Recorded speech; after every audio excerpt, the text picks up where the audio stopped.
upon which our congregations in Woodbury and Meriden make their home was not empty wilderness when Europeans first arrived in Connecticut. We begin each of our services acknowledging this fact as a step on the road to justice. There are 5 recognized indigenous tribal nations in Connecticut: the Mashantucket Pequot, the Mohegan, the Eastern Pequot, the Golden Hill Pawcatucket, and the Shagatoke. The Mattatuck Unitarian Universalist Society and the UU Church in Meriden acknowledge that our congregations occupy the ancestral, traditional, and contemporary lands of these nations. In offering this land acknowledgement, we commit to learning more about these hosts and neighbors, and we affirm indigenous sovereignty, history, and experience. Good morning. I'm the Reverend Tony Lorenzen, the minister with the Mattatuck Unitarian Universalist Society and the Unitarian Universalist Church in Meriden. And we all welcome you to this Sunday morning service as we begin a month-long exploration on the theme of beloved community for this Black History Month. Before we light our chalice and get going this morning, I just want to pass on some sad news. I'm sure most of the members of the Meriden congregation are aware at this point that a beloved member of our congregation, Barbara Klein, died last Wednesday, February 3rd. It's a big loss, of course, for her family. It's a big loss for our congregation. A lot of us are heavy-hearted at Barbara's passing this week. And we just wanted to take a minute to remember Barbara and her contributions to the worship team and her family's involvement at the church before we got started. Her family, her husband Paul, are especially grateful to everybody who's been making meals. We're grateful to Angie Swanger, who's been helping with looking through funeral arrangements. We're grateful to Randy Heath, who's gotten someone to do the snow removal for them during this week.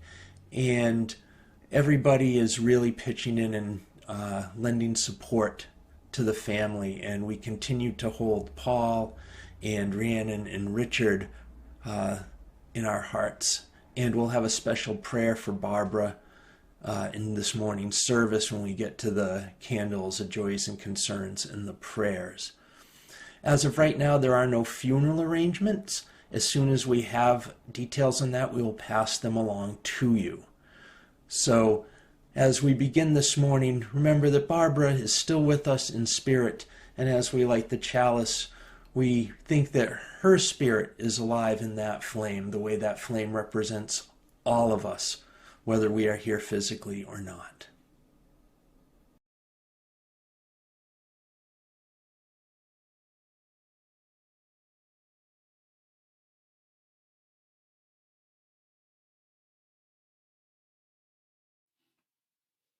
With humility and courage born of our history, we are called as Unitarian Universalists to build the beloved community where all souls are welcome as blessings and the human family lives whole and reconciled. With this vision in our hearts and minds, we light our chalice.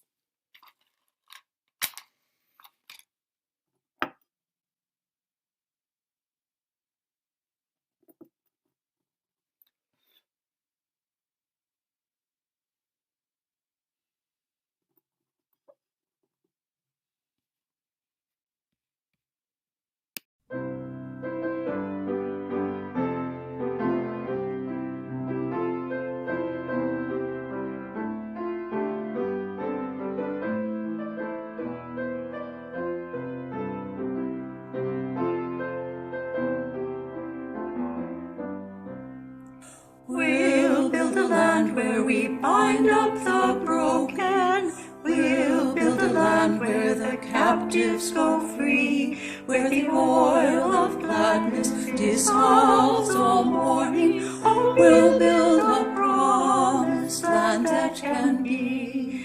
Come, build a land where sisters and brothers, anointed by God, may then create peace, where justice shall roll down like waters, and peace like an ever-flowing stream. We'll build a land where we bring the good tidings to all the afflicted and all those who mourn, and we'll give them garlands instead of Oh, we'll build a land where peace is born. Come, build a land where sisters and brothers, anointed by God, may then create peace, where justice shall flow down like waters, and peace like an ever-flowing stream. We'll build a land building up ancient cities, raising up devastations from old, restoring reigns of generations. Oh, we'll build a land of people so bold. Come, build a land where sisters and brothers, anointed by God, then create peace, where justice shall roll down like waters, and peace like an ever-flowing stream. Come, build a land where the mantles of praises resound from spirits once faint and once weak, where the oaks of righteousness stand her people. Oh, come, build a land, my people we seek. Come, build a land where sisters and brothers, anointed by God, then create peace, where justice shall roll down like waters, and praise like an ever-flowing stream.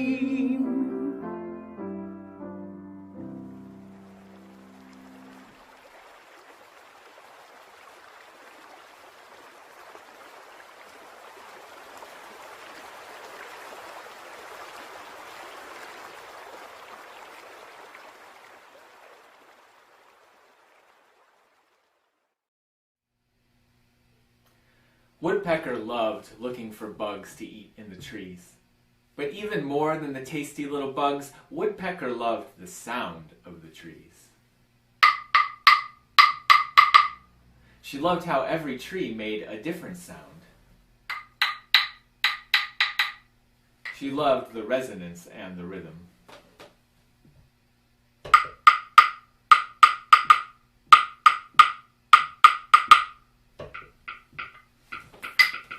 One day, when she was looking for food and enjoying the sound of the trees, she heard a sound she had never heard before.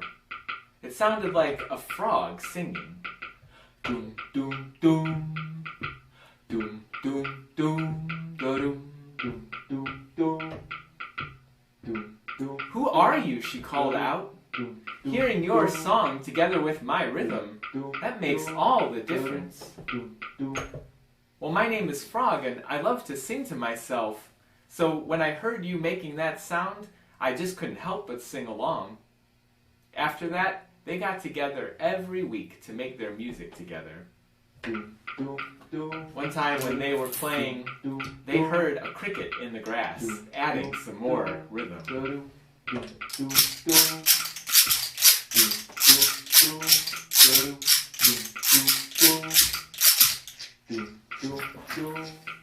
And then as they continued to gather, other animals joined in. There were elephants that heard them and came over and stomped along on the ground in rhythm with the other animals.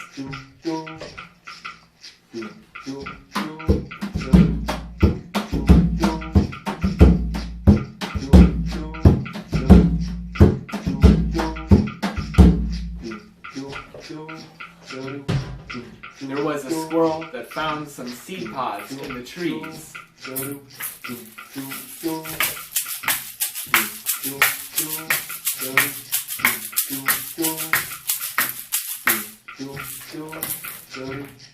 And there were birds that loved to sing their favorite songs in harmony together.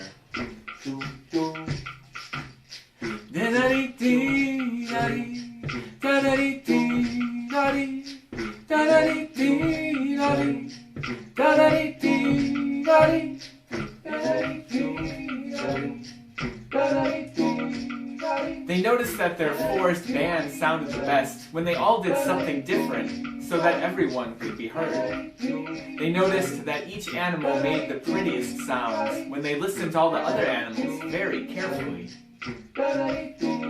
Now one time, the forest band was playing together, and a very loud chimpanzee showed up and began playing on a hollow log. The chimpanzee made so much noise that no one could even hear themselves.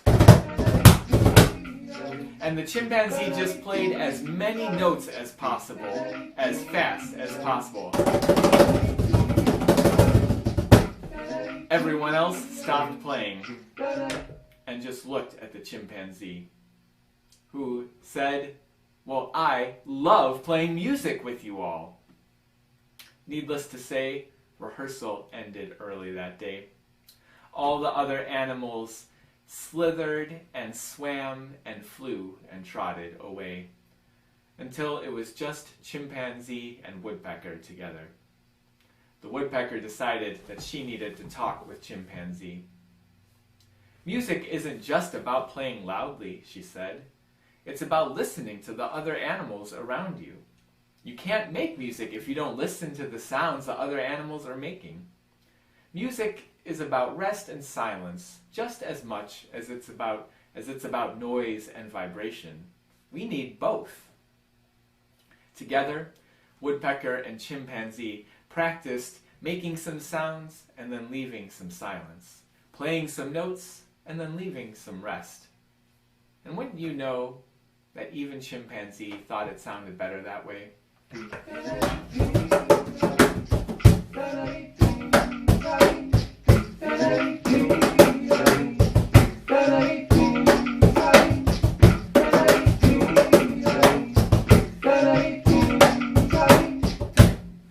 Finding the way our sound fits into the whole, finding what unique sound is ours to add, makes all the difference. Our brains and our bodies, for that matter, are designed for this kind of balance. To speak up and then to listen. To move and then to rest. To play our part and then leave space for other voices. Hey everybody, come sing a song with me. Here's our note. La. Come sing a song with me. Come sing a song with me. Come sing a song with me, that I might know you're mine. And I'll bring you home when hope is hard to find. And I'll bring a song of love and a rose in the winter time. Come dream a dream with me.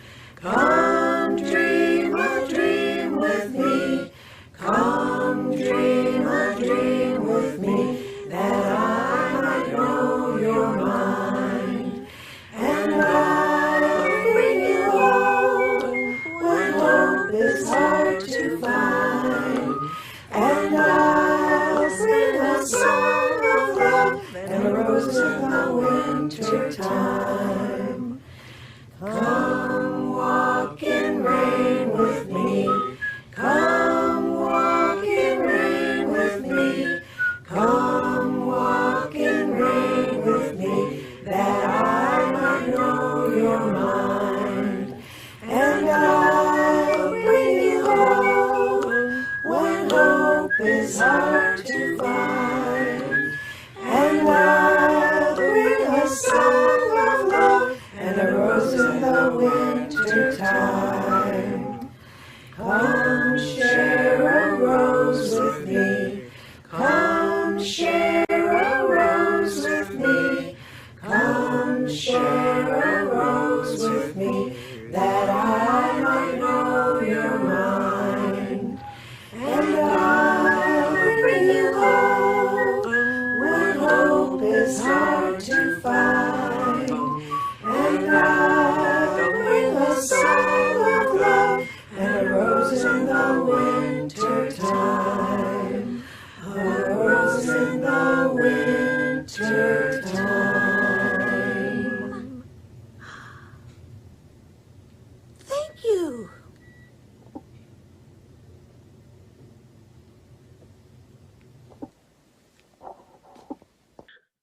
From 1992 until I moved to Wallingford in 2019, I would run by the Unitarian Universalist Church of Meriden. It was only about a mile from my house. And if you do the math, that's 27 years. How time does fly. I became a Catholic when my daughter was in 3rd grade. She wanted to be Catholic just like her friends. So we got our first communion together in 1994 at St. Rose Church in Meriden. Within a few months, I became a Eucharistic minister. It was a religious community, however, that didn't feel very welcoming. I left in 2002. I felt out of place. Meanwhile, during all that time, I was running by the UU Church in Meriden almost every day. I didn't go to any church for the next few years. Then in 2012, I facilitated a drum circle in the Spiral Garden, thanks to Diane Samazik. During the drumming, Reverend Jan Carlson Bull came out and took pictures. I was so impressed. It took another year of running by every day to finally decide to try a service. I went to the Easter service in 2013, and part of the service was a drumming circle. They let me play a couple of their drums afterwards. I was blown away. What a welcoming community. I became a member in November and a worship associate less than 6 months later. And now, here I am. Who'd have thunk it? So what comprises a religious community? The truth is, we are not meant to walk our path alone. We are not meant to be fiercely independent explorers, forging our own destinies. We are meant to be part of a movement toward becoming a community of faithful people who share similar beliefs. Sacred texts, such as the Bible, are meant to be shared in community. Religious communities are, hopefully, safe places where members can show vulnerability and share together. Our candles of community, where we share our joys and sorrows, is a wonderful example of having a safe place in which to give and receive support. The following poem by Starhawk speaks to the power of loving community. We are all longing to go home to some place we have never been, a place half remembered and half envisioned. We can only catch glimpses of it from time to time. Community. Somewhere there are people to whom we can speak with passion without having the words catch in our throats. Somewhere a circle of hands will open to receive us. Eyes will light up as we enter. Voices will celebrate with us whenever we come into our own power. Community means strength that joins our strength to do the work that needs to be done. Arms to hold us when we falter. A circle of healing. A circle of friends. Someplace where we can be free. The title of that poem is Community Means Strength. Since we are human, communities are not loving 24/7, 365. Issues come up, conflicts arise, relationships are tested. It is not possible to eradicate differences.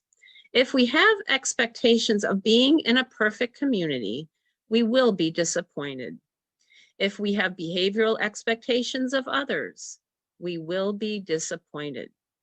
To stay in community with difficult, offensive people, it's beneficial to have hope that they will change and grow, but not to expect them to change. We must have generosity of spirit, an open heart toward those who test us. Henry Nouwen, the Catholic teacher, activist, and pastor, once said, and I quote, "Community is the place where the person you least want to live with always lives. That person is always in your community somewhere. In the eyes of others, You might be that person, end quote.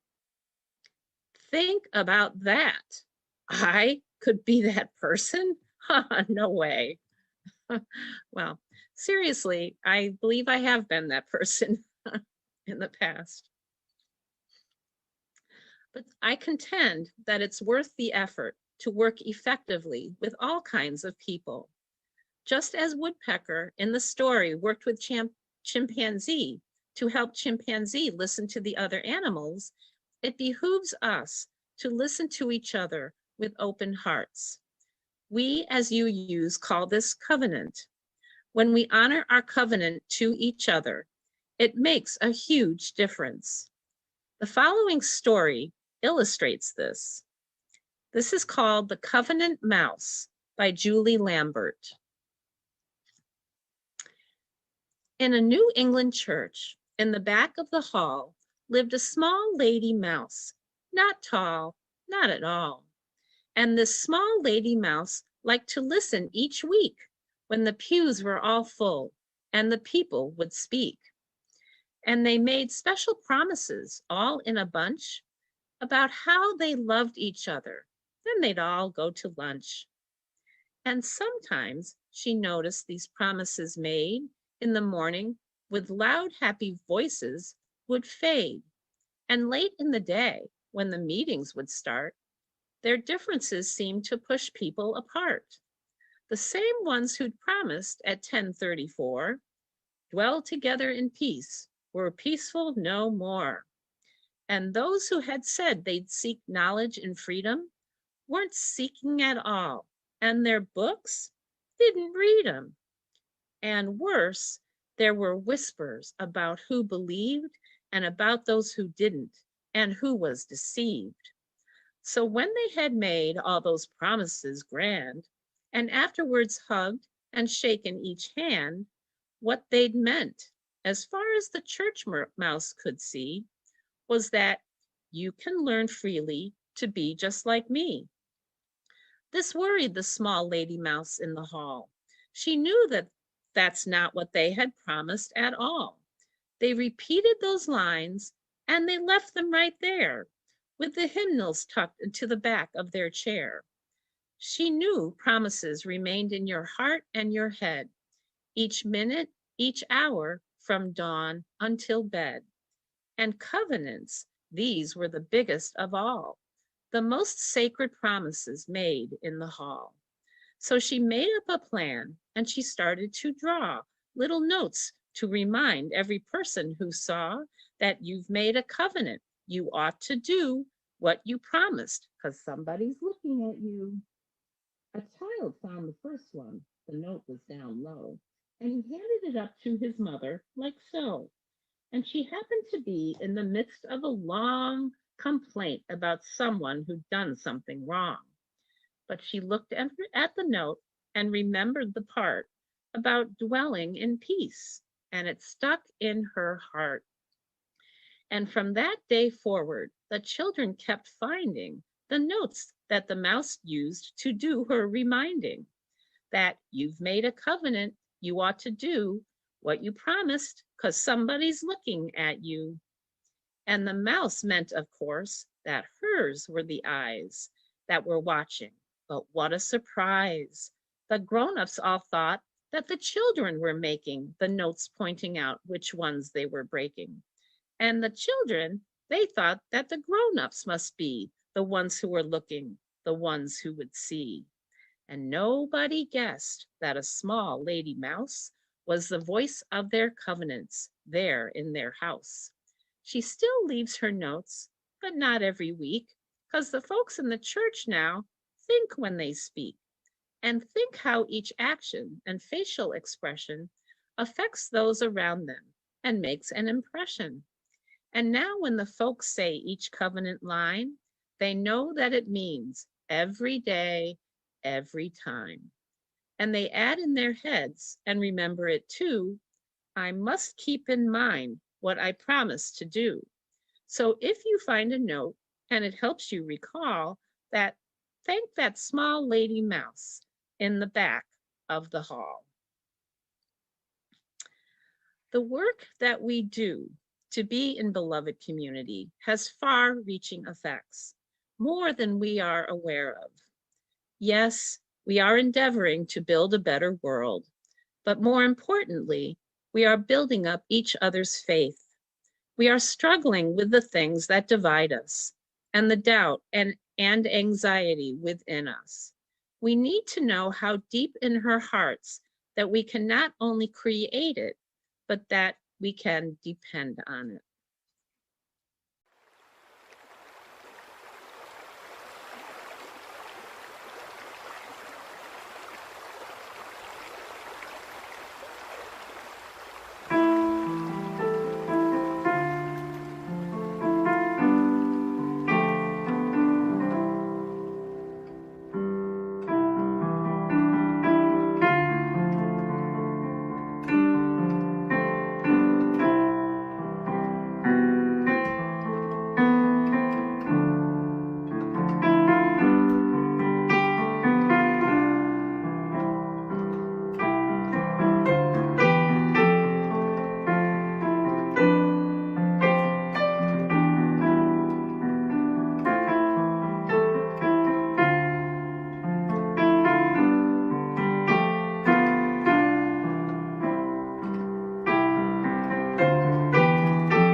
For this meditation, I invite you to get seated in a quiet place if you can.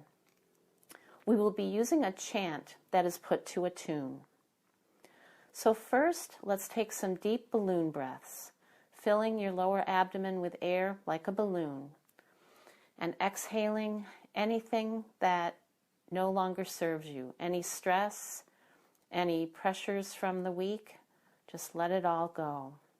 Breathing in deeply, focusing on the here and now. Breathing out, releasing what no longer serves you. Feeling your shoulders fall away from your ears. Feeling all the muscles in your body just relax. Take a couple of more deep breaths.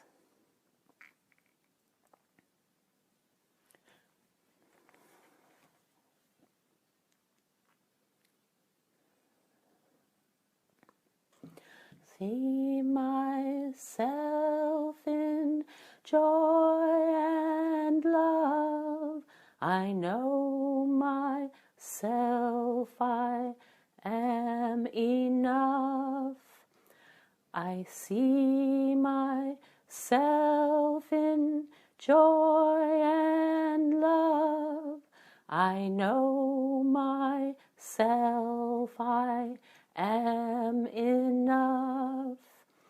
I see myself in joy and love. I know myself, I am enough.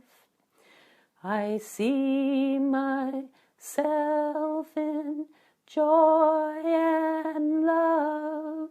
I know myself, I am enough. I see myself in joy and love. I know myself, I am enough. I see myself in joy and love. I know myself, I am enough.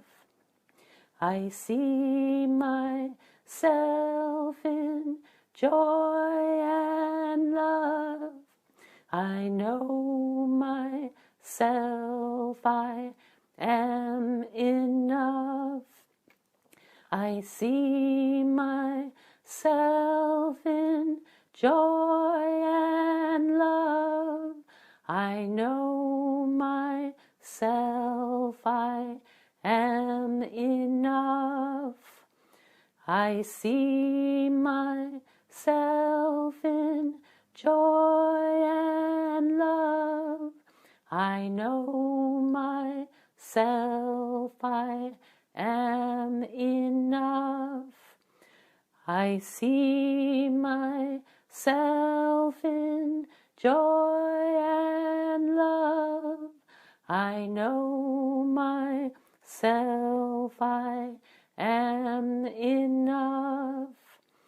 I see myself in joy and love. I know myself, I am enough.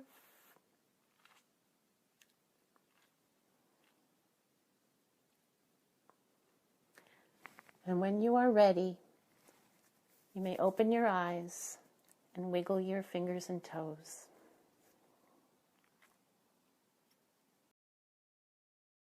We light birthday candles this week for Nancy Burton, February 3rd, Audrey Lorenzen, my mom, February 4th, and Collie Harris, February 6th. We light candles of prayer and concern this week for Barbara Klein and her family, her husband Paul, son Richard, daughter Rhiannon, and all their family. We hold them most tenderly in our hearts this week.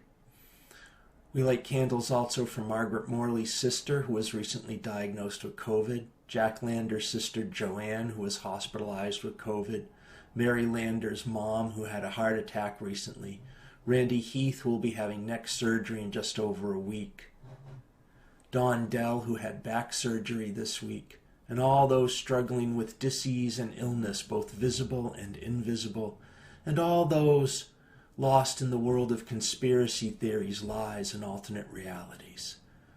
May everyone who needs comfort and support find it. Amen.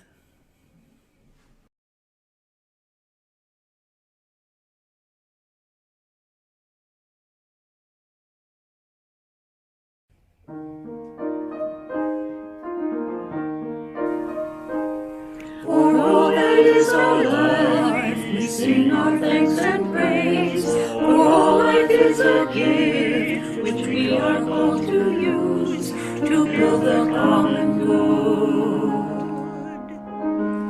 and make our own days glad. For needs which others serve, for services we give, for work and its rewards, for hours of rest and love, we come with praise and thanks. For all that is our life, for sorrow we must bear, for failures, pain and loss, for each new thing we learn, for fearful hours that pass, we come with praise and thanks. For all that is our life, for all that is our life, we sing our thanks and praise. For all life is a gift which we are called to use to build the common good and make our own days glad.